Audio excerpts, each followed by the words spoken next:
নমস্কার, দেখছেন কলকাতা টিভি। আপনাদের সঙ্গে রয়েছে আমি অভিক। শুরু করছি গুড মর্নিং কলকাতা। এসএসসিতে অতিরিক্ত শূন্যপদ বা সুপার নিউমেরারি পোস্ট তৈরি সংক্রান্ত মামলায় স্বস্তিতে রাজ্য মন্ত্রিসভা। সিবিআই তদন্ত নিয়ে কলকাতা হাইকোর্টের নির্দেশ খারিজ করল সুপ্রিম কোর্ট। কিন্তু মন্ত্রিসভার সিদ্ধান্ত সঠিক ছিল কিনা সেই বিষয়ে কলকাতা হাইকোর্টে মামলাটির বিচার প্রক্রিয়া চলতেই পারে। কলকাতা হাইকোর্টের বিচারাধীন মামলার বিষয়ে কোনো হস্তক্ষেপ করছে না সুপ্রিম কোর্ট।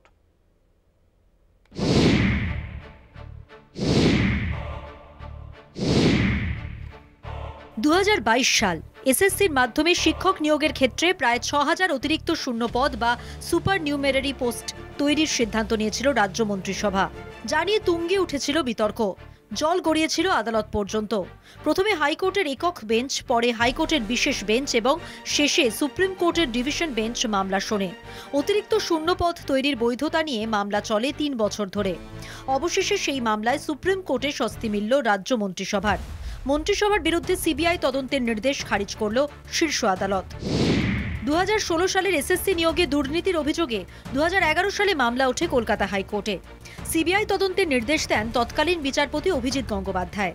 বেশ কিছু বেআইনি নিয়োগ বাতিলেরও নির্দেশ দেন। 5ই মে 2022 6861টি অতিরিক্ত শূন্যপদ তৈরি করে রাজ্য। জারি হয় বিজ্ঞপ্তি। ওই বছরই তৎকালীন বিচারপতি অভিজিৎ গঙ্গোপাধ্যায় বিজ্ঞপ্তির ওপর স্থগিতাদেশ দেন। 15ই জানুয়ারি 2024 হাইকোর্টের বিচারপতি দেবাংশু বসাক এবং বিচারপতি মোহাম্মদ সাব্বার রশিদের বিশেষ বেঞ্চে এসএসসি মামলার শুনানি শুরু হয়। 22 এপ্রিল 2024 হাইকোর্টের রায়ে বলা হয়, অতিরিক্ত শূন্যপদ তৈরি করার সঠিক সিদ্ধান্ত ছিল না। মন্ত্রিসভার বিরুদ্ধে সিবিআই তদন্তের নির্দেশ দেয় হাইকোর্টের ডিভিশন বেঞ্চ। আদালত জানায়, প্রয়োজনে মন্ত্রিসভার সদস্যদের জিজ্ঞাসাবাদ করতে পারবে সিবিআই। সেই রায়কে চ্যালেঞ্জ করেই 2024-এর 24 এপ্রিল সুপ্রিম কোর্টের দ্বারস্থ হয় রাজ্য। ওই বছর 7ই মে প্রথম শুনানিতেই সুপার নিউমেরারি পদ তৈরি নিয়ে মন্ত্রিসভার বিরুদ্ধে সিবিআই তদন্তের নির্দেশে স্থগিতাদেশ দেয় তৎকালীন প্রধান বিচারপতি ডিওয়াই চন্দ্রচূড়ের বেঞ্চ। এবার সেই মামলায় মন্ত্রিসভার বিরুদ্ধে সিবিআই তদন্ত খারিজ করল সুপ্রিম কোর্ট। মঙ্গলবার সুপ্রিম কোর্টের প্রধান বিচারপতি সঞ্জীব খান্নার নেতৃত্বাধীন ডিভিশন বেঞ্চে এই মামলার শুনানি হয়। দুপক্ষের যুক্তি পাল্টা যুক্তি শোনার পরে শীর্ষ আদালতের পর্যবেক্ষণ। রাজ্য ক্যাবিনেটের সদস্যরা রাজ্যপালের পরামর্শ নিয়ে এ বিষয়ে যে সিদ্ধান্ত নিয়েছিলেন সে বিষয়ে কোনো আদালত তদন্ত করতে পারে না। তা সংবিধানের 74 নম্বর অনুচ্ছেদ ও 163(3) ধারার পরিপন্থী। মন্ত্রিসভার বিরুদ্ধে তদন্ত হবে না, কিন্তু মন্ত্রিসভার সিদ্ধান্ত সঠিক ছিল কিনা সে বিষয়ে কলকাতা হাইকোর্টে মামলাটির বিচার প্রক্রিয়া চলতেই পারে। কলকাতা হাইকোর্টের বিচারাধীন মামলার বিষয়ে কোনো হস্তক্ষেপ করছে না সুপ্রিম কোর্ট। সুপ্রিম কোর্ট দিয়েছে, অন্যান্য হাইকোর্টে যা আছে সব যেমন চলছিল তেমন চলবে। যখন ওরা ডিসিশন নিয়েছিল তখন ওরা টেন্টেড আনটেন্টেড ভাবছিল। তো যাই হোক, ওদের যে ডিসিশন সেটাও কলকাতা হাইকোর্টে রিট পিটিশন পেন্ডিং আছে, তাতে বিচার হবে, কিন্তু সিবিআই ইনভেস্টিগেশনটা হবে। এদিকে সুপ্রিম কোর্টের নির্দেশেই চাকরি খুইয়েছেন এসএসসির প্রায় 26,000 চাকরি প্রার্থী। তবে নোটিশ না পাওয়া পর্যন্ত কাজ করার বার্তা দিয়েছেন মুখ্যমন্ত্রী মমতা বন্দ্যোপাধ্যায়। সুপ্রিম কোর্টের দ্বারস্থ হয়েছে স্কুল সার্ভিস কমিশনও। সুপ্রিম নির্দেশে রাজ্যের শিক্ষা ব্যবস্থায় যখন অচলাবস্থা, ঠিক তখনই সুপার নিউমেরারি পোস্ট নিয়ে সিবিআই তদন্ত খারিজ শীর্ষ আদালতের। বর্তমান পরিস্থিতিতে সুপ্রিম কোর্টের এই নির্দেশ কিছুটা হলেও রাজ্যকে স্বস্তি দিয়েছে বলেই মনে করছে বিশেষজ্ঞ মহল। কলকাতা টিভি।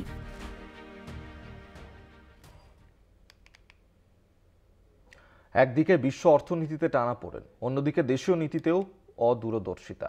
সব মিলিয়ে সাধারণ মানুষের পকেটে টান। ট্রাম্পের শুল্ক যুদ্ধর ব্যাপক প্রভাব পড়েছে ভারতীয় রফতানি বাজারে। শেয়ার বাজারেও ঐতিহাসিক পতন এতেও থামেনি। কেন্দ্রীয় সরকার দাম বাড়িয়েছে রান্নার গ্যাসে, বেড়েছে আবগারি শুল্কও। ট্রাম্পের নীতি নিয়ে নীরব মোদি আরও গভীর খাদে ঠেলছেন দেশবাসীকে। উন্নয়নের নামে জুলুম। এখন ভরপেট খাবারও মধ্যবিত্তের কাছে বিলাসিতার সমান।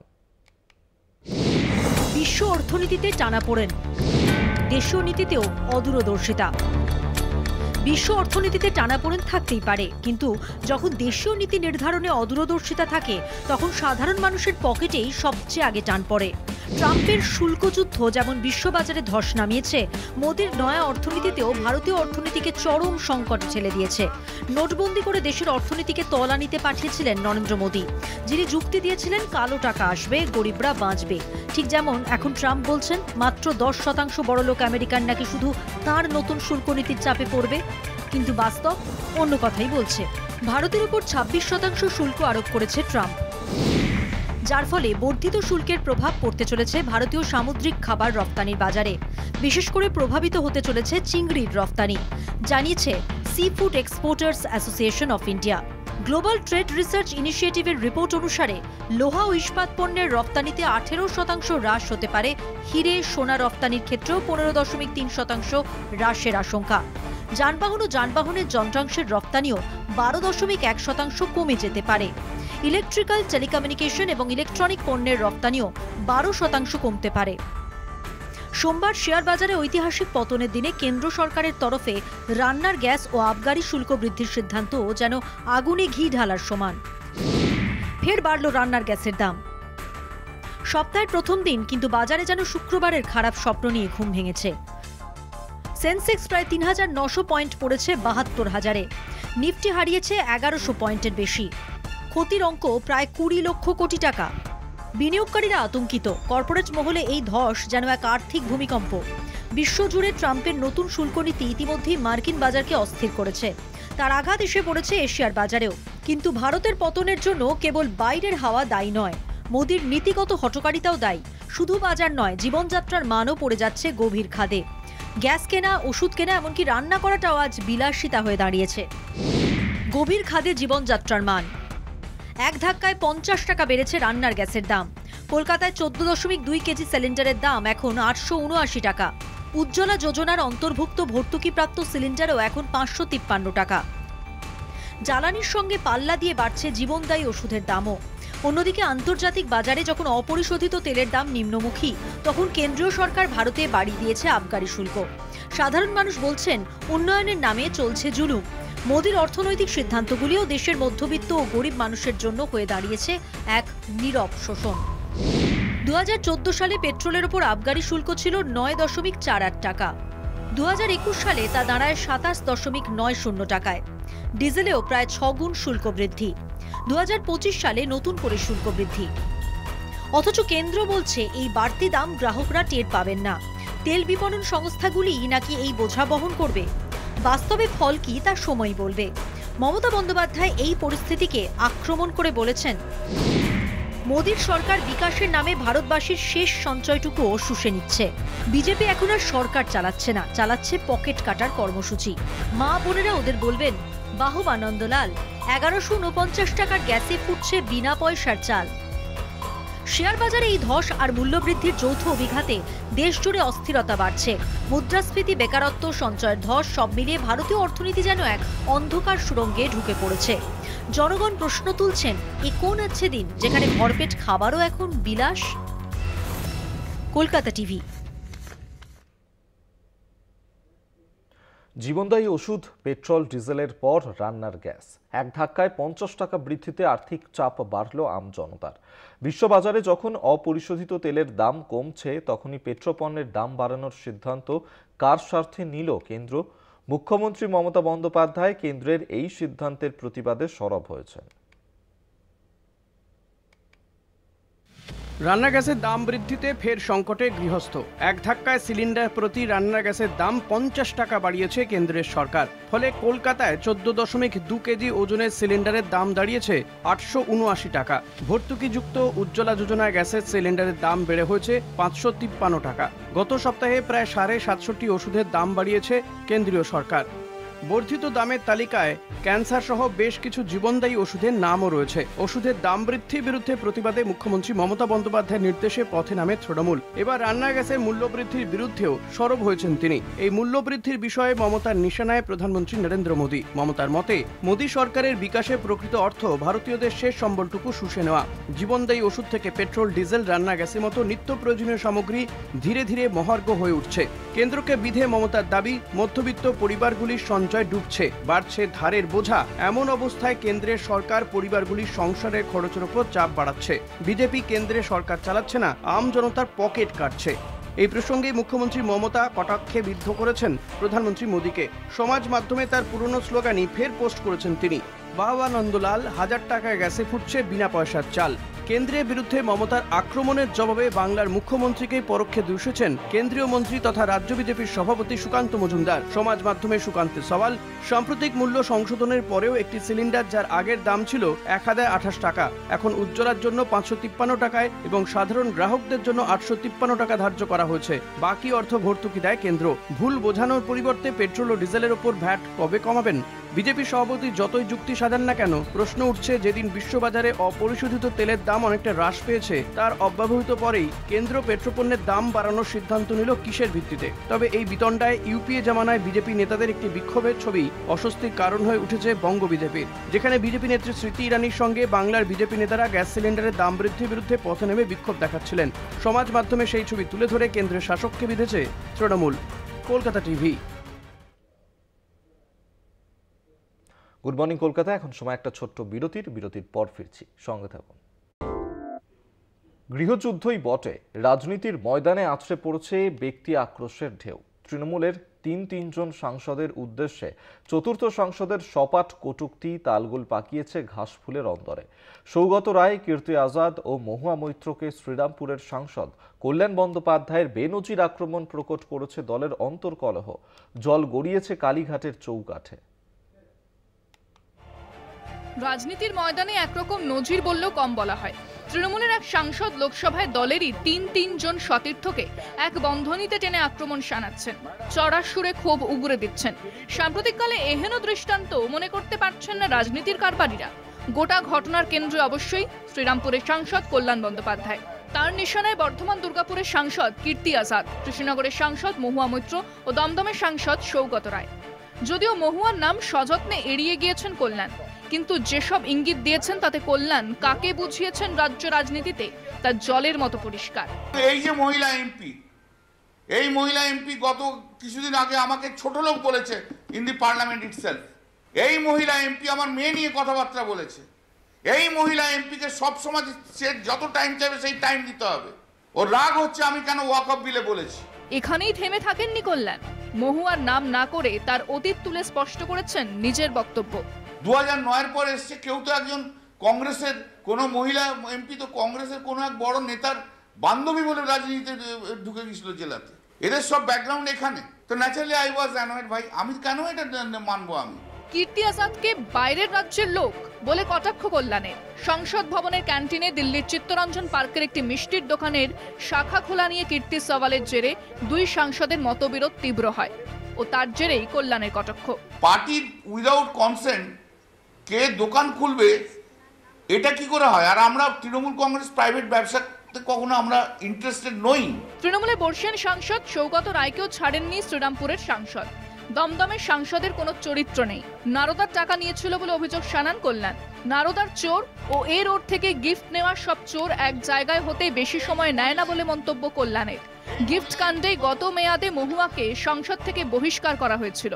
গিফট প্রসঙ্গ তুলে কল্যাণ কি মহুয়াকে বোঝাতে চেয়েছেন? প্রশ্ন রাজনীতির অন্দরে। যদিও কল্যাণের অভিযোগের জবাবে বলিনি করেও তীক্ষ্ণ প্রতিক্রিয়া দিয়েছেন সৌগত। এমন ভাষা ব্যবহার করা উচিত নয় যে যাতে দলের মর্যাদা ক্ষুণ্ণ হয়। আমি মনে করি আমরা জনপ্রতিনিধি, আমাদের একটা ডিগনিটি এবং ভদ্রতা রক্ষা করা উচিত। গৃহযুদ্ধের সূত্রপাত অবশ্য কয়েকদিন আগে। দিল্লির নির্বাচন কমিশনে স্মারকলিপি দিয়ে যাবার প্রতিনিধি দলে এক মহিলা সাংসদের নাম না থাকা নিয়ে বিবাদ বাঁধে দুই সাংসদের মধ্যে। সেই বিবাদ এতটাই তুঙ্গে ওঠে যে মহিলা সাংসদ বিএসএফ ও সিআইএসএফকে ডেকে সতীর্থকে গ্রেফতার করার আর্জি জানায় বলে কল্যাণের অভিযোগ। যদিও তৃণমূলের তরফে এ নিয়ে কোনো সরকারি ভাষ্য মেলেনি। কলকাতা টিভি।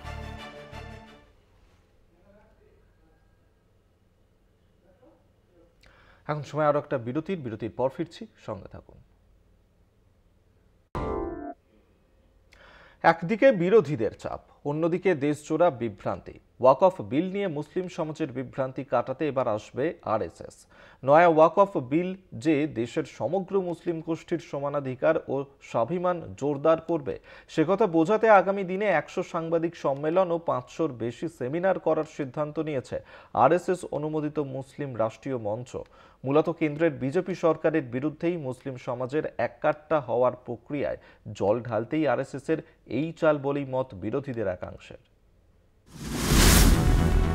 টানা 14 ঘন্টা আলোচনার পর রাজ্যসভায় পাশ হয় সংশোধিত ওয়াকফ বিল। বিল নিয়ে বিরোধীরা গোড়া থেকে সোচ্চার হলেও ভোটাভুটিতে কেন্দ্রের বিজেপি সরকারের জয় হয়। বিরোধীদের মতে নয়া ওয়াকফ বিল অসাংবিধানিক ও বৈষম্যমূলক। বিলের প্রেক্ষিতে আইন পাশ হলে মুসলিমরা দ্বিতীয় শ্রেণীর নাগরিকে পরিণত হবে বলে সংসদের দুই কক্ষে সুর তোলে বিরোধীরা। কিন্তু বিরোধীদের আপত্তি উড়িয়ে সংশোধিত ওয়াকফ বিল পাশ করায় কেন্দ্রের বিজেপি সরকার। কেন্দ্রের দাবি, নতুন বিল মুসলমান সমাজের বিরুদ্ধে নয়, বরং ওয়াকফ সম্পত্তি রক্ষণাবেক্ষণে সঠিক পথ নির্দেশ করবে। কিন্তু বিজেপির এই ব্যাখ্যাতে দেশের মুসলিম সমাজকে ভরসা দিতে পারেনি, বরং বিরোধীদের লাগাতার যুক্তিতর্কে বিভ্রান্তি তৈরি করেছে, সে বিষয়ে নজর এড়ায়নি আরএসএসের। এই পরিস্থিতিতে একরকম বাধ্য হয়েই বিরোধী নিশানা থেকে বিজেপিকে বাঁচাতে ওয়াকফ বিলের গুণ গাওয়ার সিদ্ধান্ত মোহন ভাগবতের সংগঠনের। আরএসএস এর শাখা সংগঠন মুসলিম রাষ্ট্রীয় মঞ্চের মেন্টর ইন্দেশ কুমারের বক্তব্যেও সেই ইঙ্গিত স্পষ্ট। ইন্দেশের বক্তব্য, নতুন ওয়াকফ বিল নিয়ে ভুল ধারণা ও গুজবের জবাব দিতে 100 সাংবাদিক সম্মেলন ও 500-র বেশি সেমিনার করার সিদ্ধান্ত হয়েছে। আরএসএস নেতা রামপালের দাবি, নতুন বিল কেবল আইনগত পরিবর্তন ঘটাবে তা নয়, সামাজিক ও নৈতিক সংস্কারের পথে অন্যতম বড় পদক্ষেপ। যদিও আরএসএস এর এই সব ব্যাখ্যায় সন্তুষ্ট হতে পারেনি বিরোধীরা। সুরাহা খুঁজতে তাই ইতিমধ্যেই কংগ্রেস, আপ ও মিং সুপ্রিম কোর্টের দ্বারস্থ হয়েছে। দেশের শীর্ষ আদালতের শরণে গিয়েছে অল ইন্ডিয়া মুসলিম পার্সোনাল ল বোর্ডও। কলকাতা টিভি।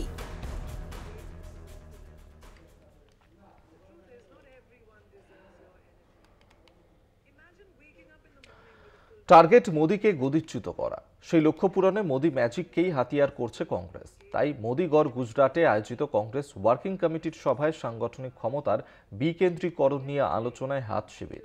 এদিকে প্রিয়াঙ্কা গান্ধীকে দেওয়া হতে পারে গুরুত্বপূর্ণ দায়িত্ব। 24 লোকসভা নির্বাচনে কিছুটা হলেও অক্সিজেন পেয়েছিল কংগ্রেস, তবে মহারাষ্ট্র হরিয়ানা বিধানসভা ভোটে হারের পর হাতের অবস্থা তথৈবচ। তাই সাংগঠনিক ক্ষমতার বিকেন্দ্রীকরণের লক্ষ্যে এবার আসরে কংগ্রেস। মঙ্গলবার থেকেই গুজরাটের আহমেদাবাদে শুরু হয়েছে কংগ্রেস ওয়ার্কিং কমিটির সভা। বুধবার সবরমতীর তীরে পূর্ণাঙ্গ দলীয় সম্মেলন। সূত্রের খবর, এই দুই সভাতেই আলোচনার মূল বিষয় নেতৃত্ব এবং সাংগঠনিক কৌশল পুনর্গঠন। সামনে বাংলা, বিহার সহ 6টি গুরুত্বপূর্ণ রাজ্যে বিধানসভা নির্বাচন। তার আগে দলের নির্বাচন পরিচালন দফতরের দায়িত্ব দেওয়া হতে পারে প্রিয়াঙ্কা গান্ধীকে। কংগ্রেসের বিভিন্ন রাজ্য শাখা এবং পদস্থ নেতারা চাইছেন প্রিয়াঙ্কার রাজনৈতিক দক্ষতাকে আরও ভালোভাবে কাজে লাগানো হোক, কারণ সাধারণ মানুষের সঙ্গে সংযোগের ক্ষেত্রে তার স্বাভাবিক ক্ষমতা রয়েছে। অতীতে উত্তরপ্রদেশ এবং হিমাচল প্রদেশেও তার আভাস পাওয়া গিয়েছে। তাই দলে প্রিয়াঙ্কা গান্ধীকে আরও নির্দিষ্ট এবং আরও বড় ভূমিকা দেওয়ার কথা ভাবা হচ্ছে। মোদির গড়ে বসে মোদির কৌশলকে হাতিয়ার করে মোদিকেই ক্ষমতাচ্যুত করার টার্গেট নিয়েছে কংগ্রেস। রাহুল মনে করছেন 2029-এর লোকসভা ভোটের আগেও গুরুত্বপূর্ণ হচ্ছে 2027-এ গুজরাটের বিধানসভা নির্বাচন। বিধানসভা ভোটেই মোদিকে হারানোর মধ্যে দিয়ে কংগ্রেসের ভিত আরও মজবুত করার কাজটা শুরু করতে চাইছেন রাহুল। তাই বিজেপির মতোই কংগ্রেসকেও বুথ স্তর থেকে সংগঠনকে মজবুত করতে হবে, ভোটার তালিকাকে হাতিয়ার করে লড়তে হবে। আর সেই লক্ষ্যেই গুজরাটে বসেছে কংগ্রেসের অধিবেশন। 1961 সালে মহাত্মা গান্ধী, সর্দার প্যাটেলের গুজরাটে শেষবার কংগ্রেসের অধিবেশন বসেছিল। मंत्रणा ये बहुत ऐतिहासिक होने वाली है, इसके नतीजे भी बहुत ज्यादा ऐतिहासिक होंगे। देश में एक निराशा का माहौल है, उस निराशा के माहौल से निपटने के लिए कांग्रेस तैयार है अपनी जिम्मेदारियां लेने के लिए। বিজেপির মোকাবিলায় আরও শক্তিশালী হয়ে লড়াইয়ে নামার পরিকল্পনা হাত শিবিরের। দেশে বিকল্প জোট সরকার গড়তে হলে কংগ্রেসকে নিজেকে 150 থেকে 200 আসন পেতে হবে। তার জন্য জেলা স্তরে সংগঠন মজবুত করতে হবে। এবছর বিহার বিধানসভা নির্বাচন ছাড়া আর কোনো ভোট নেই। তাই এআইসিসি অধিবেশন আয়োজন করে দলের নেতাকর্মীদের চাঙ্গা করতে চাইছে Congress. Kolkata TV. Good morning Kolkata এই পর্যন্তই। দেখতে থাকুন কলকাতা টিভি, রাত দিন 7 দিন।